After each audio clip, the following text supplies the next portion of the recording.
മുഖ്യമന്ത്രി പിണറായി വിജയന്റെ നേതൃത്വത്തിൽ നവകേരള സദസ്സ് നടത്താൻ തീരുമാനിച്ചപ്പോൾ മുതൽ സദസ്സ് സമാപിക്കുന്നത് വരെയും തുടർന്ന് മുഖാമുഖം തുടരുമ്പോഴുമെല്ലാം കേരളത്തിലെ കോൺഗ്രസും BJPയും മാധ്യമങ്ങളും കാട്ടിക്കൂട്ടിക്കൊണ്ടിരിക്കുകയും ചെയ്യുന്നത് എന്തൊക്കെ ആണ്. അതിലൊരു ചവിട്ടു നാടകമാണ് ഇന്നലെ സമാപിച്ചത്. നാടകാന്തം കവിത്വം എന്നാണ് സംസ്കൃത നാടകാചാര്യന്മാർ നാട്യശാസ്ത്രങ്ങളിൽ പറയുന്നത്. അതായത് കവിത്വത്തിന്റെ മൂർധന്യ ലക്ഷണമാണ് നാടകം എന്ന്. കാവ്യേഷു രമ്യം നാടകം എന്ന ചൊല്ല് 10ാം നൂറ്റാണ്ടിൽ ജീവിച്ചിരുന്ന രാജശേഖര കവിയുമായി ബന്ധപ്പെട്ടതാണത്രേ. കാവ്യങ്ങളിൽ ഏറ്റവും മനോഹരമായത് എന്നർത്ഥം. അങ്ങനെ കാവ്യങ്ങളിൽ മനോഹരവും കവിത്വത്തിന്റെ മൂർധന്യ ലക്ഷണവുമായ നാടകങ്ങളുടെ എല്ലാം മൂർത്തിഭാവമായി മാറിയിരിക്കുന്നു സമരാഗ്നി ജാഥ. തുടക്കം മുതൽ ഒടുക്കം വരെ ലക്ഷണമൊത്ത ചവിട്ട് നാടകം എന്ന വ്യത്യാസം മാത്രം. ഇതേ സമയം മറ്റൊരു യാത്ര കൂടി നടന്നിരുന്നു. അത് സുരേന്ദ്രൻജിയുടെ മഹായാനമായിരുന്നു. വന്നതും പോയതുമൊന്നും ആരും അറിഞ്ഞില്ലെങ്കിലും ഇടവേളകളിലെ ആനന്ദദായിനികൾ ജനമനസ്സുകളെ തരളിതമാക്കിയെന്നും പറയാതെ വയ്യ. ആദ്യം ലവകുശന്മാരായ സുധാകർജി സതീശൻജിയുടെ യാത്രയെക്കുറിച്ച് പറയാം. സുധാകർജി ഒറ്റയ്ക്ക് നടക്കാനായിരുന്നു തീരുമാനം. പക്ഷേ അനിയൻജി വിട്ടില്ല. ഏട്ടൻജിയെ ഒറ്റയ്ക്ക് വിട്ടാൽ രാജ്യഭരണമെങ്ങാനും കിട്ടിയാൽ ചേട്ടൻ അടിച്ചെടുക്കുമോ എന്ന ശങ്കയാണ് അനിയൻജിയുടെ ഈ സഹയാത്രാ പ്രേരണ. പുതുപ്പള്ളിയിലെ മൈക്ക് തട്ടിപ്പറിക്കൽ നാടകത്തിനു ശേഷം യാത്രാ നാടകത്തിൽ ആദ്യം കണ്ടത് പുറപ്പെട്ട ജില്ലയിൽ ഉദ്ഘാടനം മാത്രം.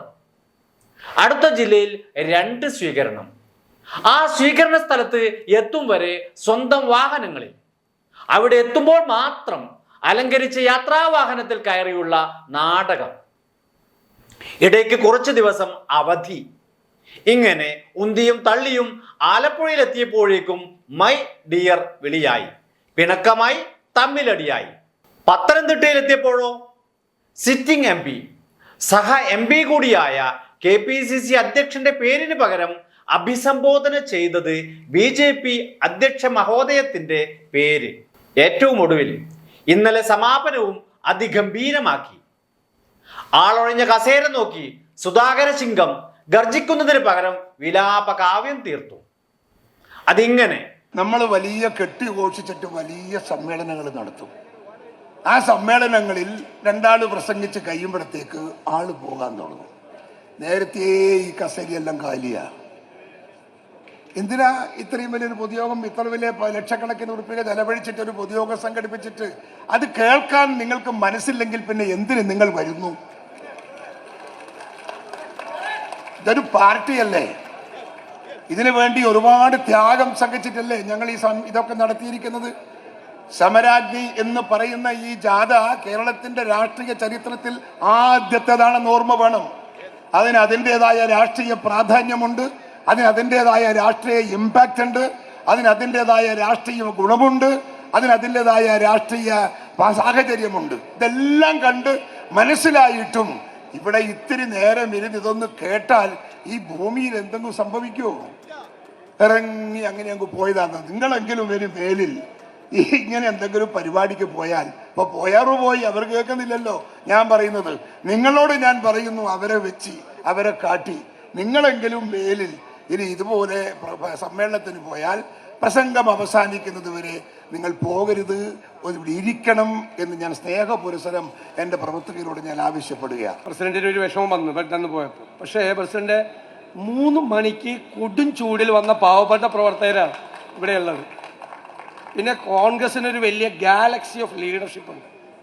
ഇന്നൊരു സമാപനമായപ്പോൾ എല്ലാവരും ഈ ജാഥയുടെ സമാപനത്തെ അനുഗ്രഹിക്കാൻ വന്നു. 12 പേര് പ്രസംഗിച്ചു കഴിഞ്ഞു. 13ാമതാണ് ഞാൻ പ്രസംഗിക്കുന്നത്. സ്വാഭാവികമായിട്ട് ചൂടിൽ ഇരിക്കാനൊക്കെ ആളുകൾക്ക് പാടാം. അതുകൊണ്ടാണ് അത് പ്രസിഡന്റ് അതിനൊരു വിഷമം മനസ്സിൽ വേണ്ട. അവിടെയും സതീശൻ ഏട്ടൻജിയെ കുത്തി. ഏട്ടൻജി പറയുന്നതല്ല കാര്യങ്ങൾ, അണികൾ കൊഴിഞ്ഞുപോയതിൽ തെറ്റില്ല എന്ന്. സമാപനത്തോടനുബന്ധിച്ചുള്ള ദേശീയ ഗാനാലാപനം അതിലും ഗംഭീരമായി. പാലോട് രവി മുൻ ഡെപ്യൂട്ടി സ്പീക്കറാണ്, MLA ആയിരുന്നു, നിലവിൽ DCC പ്രസിഡന്റ് ആണ്. ദേശീയ ഗാനത്തിന്റെ തുടക്കം പോലും തെറ്റിച്ചു പാടി. അടുത്തത് സുരേന്ദർജിയുടെ യാത്ര. തട്ടിയും മുട്ടിയുമുള്ള യാത്ര തന്നെ, പക്ഷേ നല്ലൊരു പാട്ടുണ്ടായിരുന്നു. നാടുമുടിച്ച കേന്ദ്രഭരണം അവസാനിപ്പിക്കണമെന്ന്. ഒരിടത്തെത്തിയപ്പോൾ ബാനറിലെ തടിയൻ ആരെന്ന പരിഹാസം അത് സ്വന്തം പാർട്ടിയുടെ മുൻ മുഖ്യമന്ത്രിയായ സദാനന്ദ ഗൗഡയെ ചൂണ്ടിയായിരുന്നു.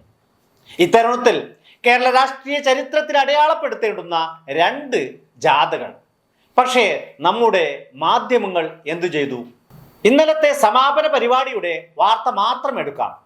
മലയാള മനോരമയിൽ 1-ാം പേജ് സൂപ്പർ ലീഡാണ്.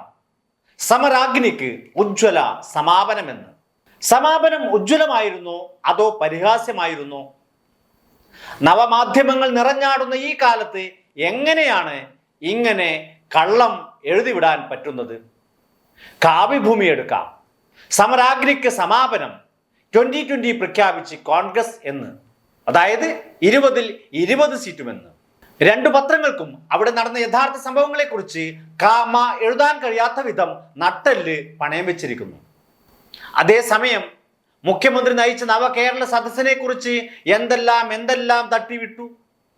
ആദ്യം നവകേരള ബസിന്റെ പഞ്ചനക്ഷത്ര സൗകര്യത്തെക്കുറിച്ച്, അത് പൊളിഞ്ഞു. പിന്നെ വണ്ടി വഴിയിൽ തകരാറായി എന്ന കഥ, ബസിന്റെ ക്ലാസ് മാറ്റുന്നത് ഉൾപ്പെടെയുള്ള കഥകൾ വേറെ. ഓരോ ദിവസവും 2ഉം 3ഉം 4ഉം എന്ന തോതിൽ നെഗറ്റീവ് സ്റ്റോറികൾ നൽകുന്നതിൽ മത്സരിച്ച മാധ്യമങ്ങൾ. എന്നിട്ടും എന്തെങ്കിലും സംഭവിച്ചോ? നവകേരള സദസ്സ് ചരിത്രമായപ്പോൾ മറ്റു 2ഉം പവനാഴി ശവമായ പോലെയായി. എന്നിട്ടും ഈ മാധ്യമങ്ങൾ പല്ലികളെ പോലെ ഉത്തരം താങ്ങുകയാണ്.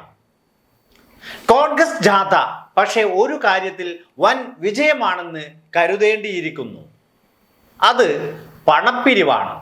നേതാക്കൾ ഒഴിഞ്ഞ കസേരകളെ സാക്ഷിയാക്കി ഏറ്റുമുട്ടുമ്പോൾ കർട്ടന് പിറകിലിരുന്ന് വോട്ടെണ്ണുന്ന യന്ത്രത്തിന്റെ സഹായത്തോടെ നോട്ടുകൾ എണ്ണിത്തീർക്കാൻ പാടുപെടുന്ന ചാമക്കാലയുടെയും സംഘത്തിന്റെയും ദൃശ്യങ്ങൾ സമൂഹ മാധ്യമങ്ങളാകുന്ന നാസ പുറത്തുവിട്ടിട്ടുണ്ട്. പി ജയരാജൻ വധശ്രമ കേസിൽ ഒരാൾ ഒഴികെയുള്ള പ്രതികളെ വെറുതെ വിട്ട ഹൈക്കോടതി വിധി വന്നത് ഇന്നലെയാണ്. ഈ കേസിനെയും നമ്മുടെ മാധ്യമങ്ങൾ എങ്ങനെയാണ് സമീപിച്ചത്? ഏതാനും ദിവസം മുമ്പ് TP ചന്ദ്രശേഖരൻ വധക്കേസ് ആഘോഷിച്ച മാധ്യമങ്ങൾ ജയരാജനെ ഇഞ്ചിഞ്ചായി അരിഞ്ഞു വീഴ്ത്തിയത് തീർത്തും നിസ്സാര സംഭവം. മാധ്യമ വിചാരണകൾ എങ്ങനെയെല്ലാം നീതിപീഠത്തെ സ്വാധീനിക്കുന്നുവെന്ന് ഈ 2 കേസുകളും താരതമ്യം ചെയ്താൽ മനസ്സിലാകും. വ്യക്തമായ സാക്ഷിമൊഴികളും തെളിവുകളും ഉണ്ടായിട്ടും ഒരാൾ ഒഴികെയുള്ള പ്രതികളെ ഹൈക്കോടതി വെറുതെ വിട്ടിരിക്കുന്നു.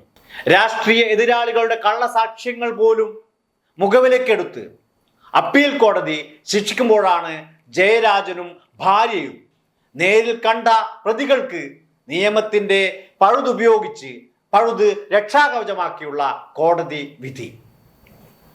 ജയരാജന്റെ ഭാര്യയുടെ കൺമുന്നിൽ വെച്ചായിരുന്നു ഈ അരും കൊലപാതക ശ്രമം. ജയരാജനും ഭാര്യയും സാക്ഷികളെ തിരിച്ചറിഞ്ഞു, കോടതിയിലും മൊഴി നൽകി. ഭാര്യ അവിടെ ഉണ്ടായിരുന്നു എന്നത് ബഹുമാനപ്പെട്ട ഹൈക്കോടതിക്ക് വിശ്വസനീയമല്ല പോലും. ഇവിടെ TP ചന്ദ്രശേഖരൻ വധക്കേസിലെ ഒരു സാക്ഷിമൊഴി മാത്രം പരിശോധിക്കാം. കേസിൽ ശിക്ഷിക്കപ്പെട്ട അന്തരിച്ച CPIM പാനൂർ ഏരിയ കമ്മിറ്റി അംഗം PK കുഞ്ഞനന്ദനെ ശിക്ഷിക്കാൻ അടിസ്ഥാനമാക്കിയത് ഒരു സാക്ഷിമൊഴിയാണ്. അതായത് കുഞ്ഞനന്ദന്റെ വീട്ടിൽ പ്രതികൾ ഗൂഢാലോചന നടത്തുന്നത് വഴിയിലൂടെ നടന്നു പോകുമ്പോൾ സാക്ഷി കണ്ടുവെന്ന്. സാക്ഷി തനി RSSകാരൻ. ഈ വീടും പരിസരവും സന്ദർശിച്ച് ഈ മൊഴിയുടെ വിശ്വാസ്യത പരിശോധിക്കണമെന്ന് പ്രതിഭാഗം ആവശ്യപ്പെട്ടിരുന്നെങ്കിലും വിചാരണ കോടതി അതിന് അനുവാദം നൽകിയില്ല, അതിന് സന്നദ്ധമായില്ല.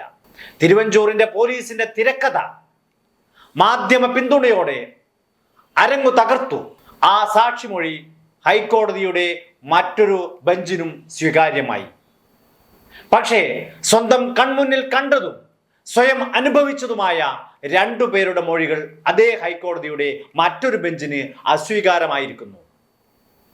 മാധ്യമ പ്രചാരവേലയിൽ വീണ് രാഷ്ട്രീയ കൊലപാതകങ്ങളെയും അക്രമങ്ങളെയും കുറിച്ച് നീതിപീഠങ്ങൾ വാചാലമാകുമ്പോൾ വിധിയും അത്തരത്തിലാകുന്നത് ആശങ്കാജനകമാണ്. 1999 ആഗസ്റ്റ് 25 തിരുവോണ നാളിലാണ് പി ജയരാജനെ ഒരു സംഘം RSS ക്രിമിനലുകൾ അരിഞ്ഞു വീഴ്ത്തിയത്. മരിച്ചുവെന്ന് കണക്കാക്കി പ്രതികൾ തിരിച്ചുപോയി. ജയരാജന്റെ അസാമാന്യ ധൈര്യവും ഭാര്യയുടെയും നാട്ടുകാരുടെയും അവസരോചിതമായ ഇടപെടലും ജീവശ്വാസം നിലനിർത്തി. മാസങ്ങളോളം ആശുപത്രിവാസം, ജീവിതത്തിലേക്ക് തിരിച്ചു വരുമെന്ന് ഉറപ്പില്ലാതെ കടന്നുപോയ നാളുകൾ, തകർന്ന കൈപ്പത്തിയും തുന്നിച്ചേർത്ത വിരലുകളുമായാണ് ഇപ്പോഴും ജയരാജൻ ജീവിക്കുന്നത്. TP ചന്ദ്രശേഖരൻ വധക്കേസ് രാഷ്ട്രീയ കൊലപാതകമെന്ന് ആവർത്തിച്ച് പ്രതികളുടെ ശിക്ഷ വർദ്ധിപ്പിച്ചതും വിചാരണ കോടതി വെറുതെ വിട്ട പ്രതികളിൽ 2 പേരെ ശിക്ഷിച്ചതും നീതിപീഠങ്ങൾക്ക് മുന്നിലും നീതി വ്യത്യസ്ത അളവുകളിലാണ് തൂങ്ങുന്നതെന്ന് വ്യക്തമാക്കുന്ന 2 വിധികൾ.